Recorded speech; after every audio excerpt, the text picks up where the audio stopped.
पेशावर में यूनिवर्सिटी असातिज़ा, मुलाजमीन और पुलिस आमने सामने। हालात कशीदा हो गए। पुलिस की जानिब से मुजाहिरीन को मुंतशिर करने के लिए हवाई फायरिंग, लाठीचार्ज और शेलिंग की जा रही है। पुलिस की जानिब से पकड़ धकड़, मुतअद्दिद मुजाहिरीन गिरफ्तार। मुजाहिरीन यूनिवर्सिटी से असेंबली तक रैली की सूरत में पहुंचे, जिसकी वजह से ट्रैफिक का निज़ाम भी दरहम बरहम हो गया। कोरोना वबा को शिकस्त देने की जंग जारी। हुकूमत का 3 जून से 18 साल से ज़ायद उम्र के अफराद की रजिस्ट्रेशन शुरू करने का फैसला NCOC इजलास में किया गया। सरबराह NCOC असद उमर ने अपनी ट्वीट में कहा कि शहरी वैक्सीन लगवाने के लिए खुद को जल्द अज जल्द रजिस्टर्ड करवाएं। इस इक़दाम से वैक्सीन लगवाने के तमाम अहल अफराद की वैक्सीनेशन का अमल शुरू हो जाएगा।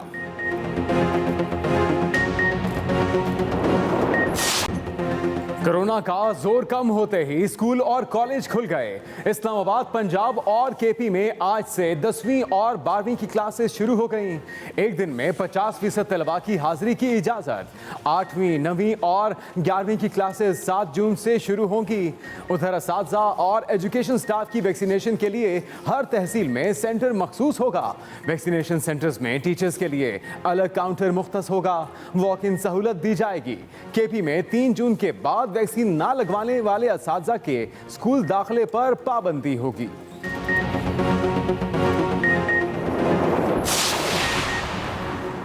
कोरोना की शरह में कमी। इस्लामाबाद के स्विमिंग पूल्स, वाटर पार्क्स और तफरीही पार्क्स को SOPs के तहत खोलने की इजाज़त। नोटिफिकेशन जारी। वाटर पार्क्स, स्विमिंग पूल्स और तफरीही पार्क्स हफ्ता और इतवार को बंद रहेंगे। इंडोर डाइनिंग की इजाज़त नहीं होगी। स्विमिंग पूल्स के अंदर बाकायदगी से क्लोरिनेशन लाजमी करार। तफरीही पार्क्स के दाखिली और खारजी रास्तों पर समाजी फासले को यकीनी बनाना लाजमी होगा। उधर मुल्क भर में 2117 नए केसेस रिपोर्ट हुए। एक दिन में मजीद 43 मरीज दम तोड़ गए।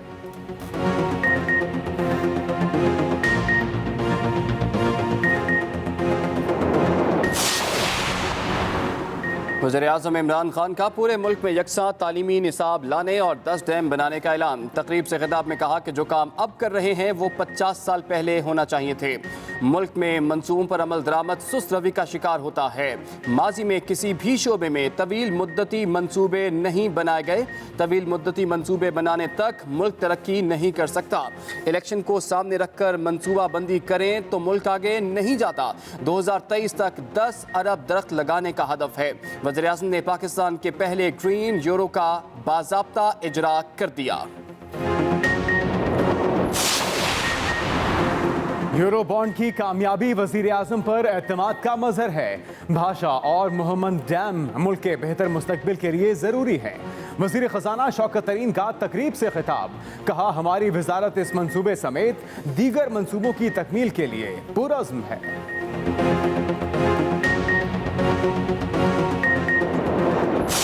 जहांगीर तरीन का अली जफर की रिपोर्ट सामने लाने और उस पर एक्शन लेने का मुतालबा। अदालत में पेशी पर मीडिया से गुफ्तगू करते हुए कहा, हमारे साथ सियासत नहीं, इंसाफ किया जाए। वज़ीर-ए-आज़म इमरान खान ने वादा किया था, बहुत दिन गुजर गए, अब इंसाफ मिल जाना चाहिए। कयास आराइयां हैं कि रिपोर्ट वज़ीर-ए-आज़म को पेश कर दी गई। अपना केस लड़ रहा हूँ, अली जफर की रिपोर्ट का इंतजार है। उधर जाली बैंक अकाउंट्स के केस में लाहौर सेशन कोर्ट ने जहांगीर तरीन और अली तरीन की अबूरी जमानत में 11 जून तक तौसीक कर दी।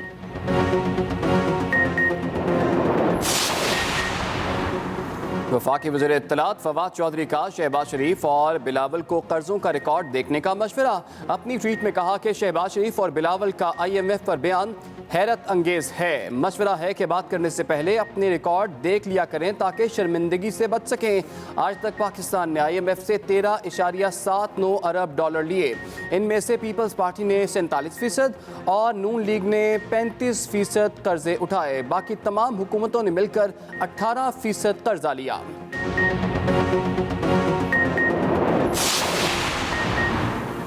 मुल्क झूठ बोलकर तरक्की नहीं करते। वज़ीर-ए-आज़म को मुल्क के हालात ही मालूम नहीं। नून लीगी रहनुमा शाहिद खान अब्बासी की मीडिया से गुफ्तगू। कहा, दरबारियों ने बताया कि जीडीपी अच्छी हो रही है, इनका तो काम ही झूठ बोलना होता है। अगर माशी हालात बेहतर होते तो महंगाई का ये हाल ना होता। पाकिस्तान में फीकस आमदनी 20% कम हो चुकी। पीपल्स पार्टी और एएनपी ने पीडीएम छोड़ दी है। उनका मामला खत्म हो चुका। उन्होंने अपना रास्ता तय कर लिया। उन्हें वो मुबारक हो।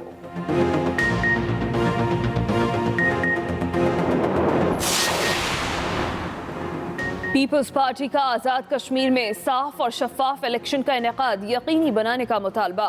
पीपल्स पार्टी रहनुमा राजा परवेज अशरफ ने कहा, हुकूमत आज़ाद कश्मीर के इलेक्शन में मुदाखलत से बाज आ जाए। हुकूमत को कश्मीर इलेक्शन में अपनी शिकस्त नजर आ रही है। कोरोना महज एक बहाना है, इलेक्शन असल निशाना है। हुकूमत लोगों की वफादारियां तब्दील करने में मसरूफ है। अगर आप पॉपुलर जमात हैं तो इन हरबों के बगैर इलेक्शन में उतरे। इन हरबों से साफ जाहिर है कि आप अपनी साख खो चुके हैं।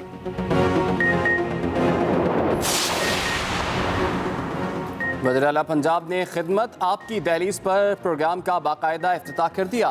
प्रोग्राम का पहला मरहला 3 हफ्ते पर मुश्तमिल होगा। पहला हफ्ता सफाई, दूसरा नकासियाब और तीसरा सरकारी इमारतों की सफाई के लिए मुख्तस किया गया है। वज़ीर-ए-आला उस्मान बुज़दार कहते हैं कि इस प्रोग्राम से निचली सतह पर पब्लिक सर्विस डिलीवरी बेहतर होगी। अवाम का उनकी दहलीज पर बुनियादी सहूलियात मुहैया होंगी। उधर वज़ीर आज़म ने वज़ीर-ए-आला पंजाब को इस्लामाबाद तलब कर लिया।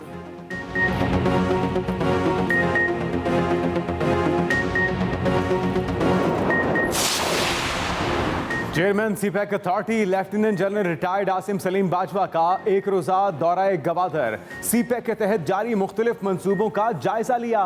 तकरीब से खिताब में कहा कि गवादर पोर्ट को मुकम्मल तौर पर फाल कर दिया। सामान की तरसील के लिए ऑनलाइन बुकिंग की जा सकती है। गवादर सिटी का मास्टर प्लान मंजूर हो चुका। वजीर आजम ने हिदायत की है कि ज्यादा से ज्यादा रोजगार के मौके पैदा किए जाएं।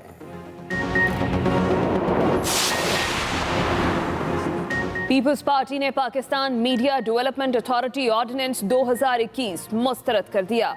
सेनेटर शरी रहमान ने अपनी ट्वीट में कहा, हुकूमत ऑर्डिनेंस के जरिए मीडिया पर दबाव डालने की कोशिश कर रही है।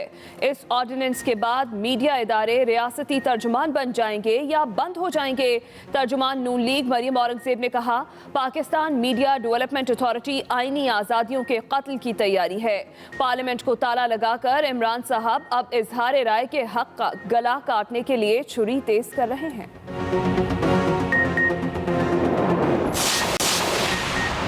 कराची के इलाके डीएचए फेज 7 में रिहायशी इमारत खतरे की अलामत बन गई। जराये के मुताबिक सरायकी पुलिया के करीब वाक़ बिल्डिंग ट्रैफिक पुलिस अफसर की मलकियत है। हालिया बारिशों के बाद इमारत के ढांचे में मजीद टेढ़ापन आ गया। जराये डीएचए के मुताबिक टेढ़ी होने वाली इमारत का नोटिस ले लिया। इमारत को खाली करवाने के हवाले से आज बैनर्स आवेजा किए जाएंगे। कल से पेट्रोलियम मसनूआत की कीमतों में रद्दो बदल का इम्कान। जराये के मुताबिक डीजल की कीमत में 4 रुपये 30 पैसे फी लीटर इजाफे की सिफारिश की गई। पेट्रोल और मिट्टी के तेल की कीमत में मामूली इजाफे की समरी तैयार। वज़ीर आज़म की हतमी मंजूरी के बाद नई कीमतों का ऐलान किया जाएगा।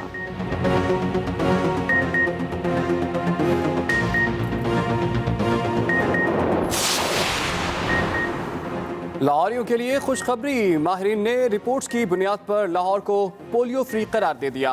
डीसी लाहौर मुदस्सर रियाज के मुताबिक गुज़श्ता 4 माह के दौरानिये में पोलियो के तमाम तर माहौलियाती नमूनाजात नेगेटिव आए हैं। माहौलियाती नमूनाजात का नेगेटिव होना पोलियो मुहिम की एक बड़ी कामयाबी की तरफ इशारा है।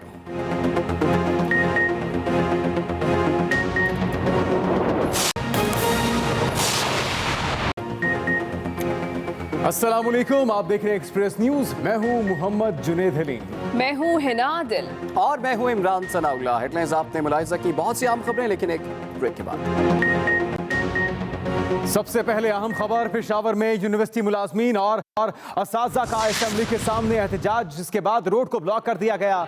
यूनिवर्सिटी मुलाजमीन और असातिज़ा का असेंबली के सामने एहतजाज जारी है, रोड ब्लॉक है, जबकि पुलिस की जानिब से मुजाहिरीन पर लाठीचार्ज, शेलिंग हुई और फायरिंग भी की गई, जबकि पकड़ धकड़ शुरू कर दी गई है। मुतादिद यूनिवर्सिटी मुलाजमीन गिरफ्तार, जीटी रोड को खोल दिया गया है।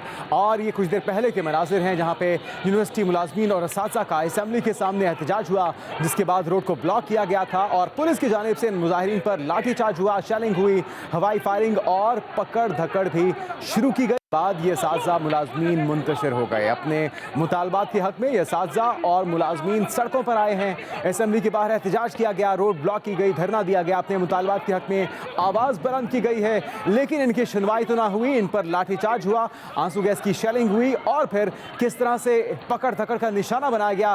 बुजुर्ग यहाँ पे मुलाजमीन भी मौजूद थे, असातिज़ा मौजूद थे, जिनकी उम्र का लिहाज भी नहीं किया गया और इन्हें तशद्दुद का निशाना बनाया गया। किस तरह से लाठियों से इन्हें मारपीट की गई है, ये मनाज़िर देखे जा सकते हैं। ये पेशावर में यूनिवर्सिटी मुलाजमीन और असातिज़ा हैं जो कि सरापा एहतजाज हैं मुतालबात के हक में और हुकूमत से अपने मुतालबात के लिए आवाज़ बुलंद करने यहाँ पे पहुँचे थे, जबकि पुलिस ने इन पर धावा बोला, इन पर लाठीचार्ज किया गया, इन पर आंसू गैस की शेलिंग की गई और यही नहीं, इसके साथ साथ इनकी पकड़ धकड़ का सिलसिला भी यहाँ पे देखा गया, जिसके बाद इन असातिज़ा को, इन मुलाजमीन को यहाँ से मुंतशिर कर दिया गया है। पेशावर के मनाजिर जहाँ पे शदीद गर्म मौसम और इस गर्म मौसम में ये असातिज़ा, ये मुलाजमीन सड़कों पर आए हैं अपने मुतालबात के हक में आवाज़ बुलंद करने के लिए, इस उम्मीद के साथ कि इनकी सुनवाई हो सकेगी और मुतल्लिका हुकाम इनकी जो सुनवाई है उसका कोई मस्बत जवाब भी देंगे।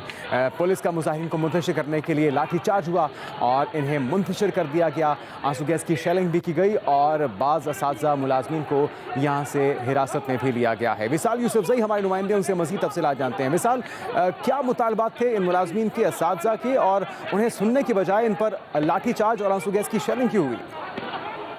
जी बिल्कुल, ये पेशावर यूनिवर्सिटी के जो मुलाजमीन थे, जिनमें प्रोफेसर और क्लास 3 और क्लास 4 मुलाजमीन थे, वो खैबर पख्तूनख्वा असेंबली में उन्होंने धरना दिया था और पुलिस की जानिब से उनको बार बार कहा गया कि रोड को खोला कर दे, लेकिन उन्होंने पुलिस की जो डिमांड थे वो नहीं माने, जिसकी वजह से उन पर लाठीचार्ज और तशद्दुद किया गया। उनके मुतालिबात यही थे कि जो जितनी भी जीसी की जानिब से जो फंड कटौती की गई है और उनकी जो अलाउंसेस है वो रोके गए हैं, तो वो सारे जो उनके डिमांड है उनकी हुकूमत से वो मुतालबा कर रहे थे तो पूरी किए जाए। दूसरी जानिब जो हिस्ट्री ऑपरेशन से हमारी बात हो गई है, वो कह रहे थे कि जो पुलिस ने जो एक्शन लिया है वो क्योंकि लोग खैबर रोड जो बड़ा रोड है जहाँ पर शेफा हॉस्पिटल और किमसी हॉस्पिटल और जो सूबे का सबसे बड़ा अस्पताल है, जहाँ से सूबे भर से मरीज भी आते हैं, एम्बुलेंसेज भी आते हैं, तो लोगों को बहुत ज़्यादा तकलीफ था, जिसकी वजह से पुलिस को ये एक्शन लेना पड़ा। जी बहुत शुक्रिया आपका विशाल यूसुफजई, आपने तफसीलात फराहम की।